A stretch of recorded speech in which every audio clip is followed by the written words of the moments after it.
Outlaws of Thunder Junction is around the corner, and today I have listed the top 10 common cards from it that could see play in Pauper.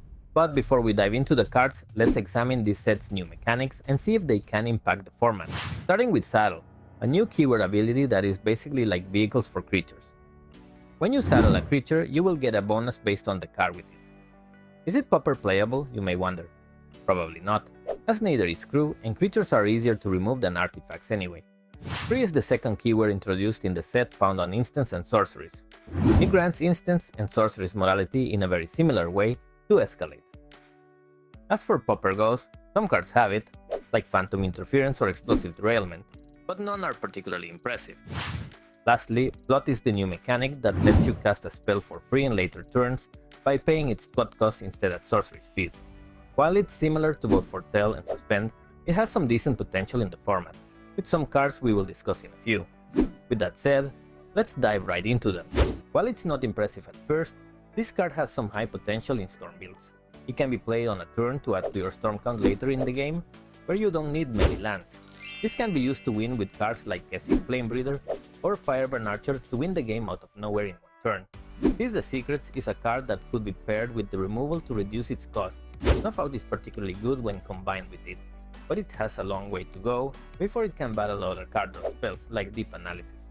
I honestly don't think Holy Cow will be used in Pauper, but it's here because of all the pun potential it may have. Holy cow! Tumbleweed Rising is a card with potential, but you have to get creative.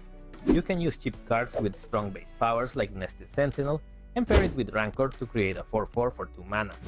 However, you can also put it in your Serpentine Curve deck to create a bigger creature, or with a Tolarian Terror for a 5/5, or Hear Me Out with a huge Glimmer Bairn that has grown for the turn. Mystical Tether, on the other hand, is somewhat of an upgraded version of Oblivion Ring. Its drawback is that it can only hit artifacts or creatures, with the upside that you can cast it at instant speed by paying 2 more mana. The new cycle of dual lands is a fine addition for aggro decks that run more than one color.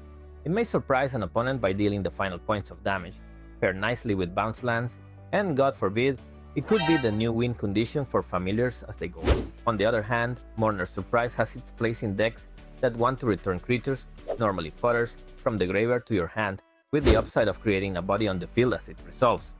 It's nice to have some new fodder creatures, and Nezumi Linkbreaker is the perfect addition for decks like Mono Black Sacrifice to make a comeback in the meta. The new Phyrexian Rager has a few relevant features. It can also target your opponents to deal some final points of damage, or be blinged endlessly to mill and kill them. Priest Rider Commando is a card that has the community divided, as some claim it to be a new Gourmand Angler when paired with the likes of Unearth, but others say it just dies to snuff out.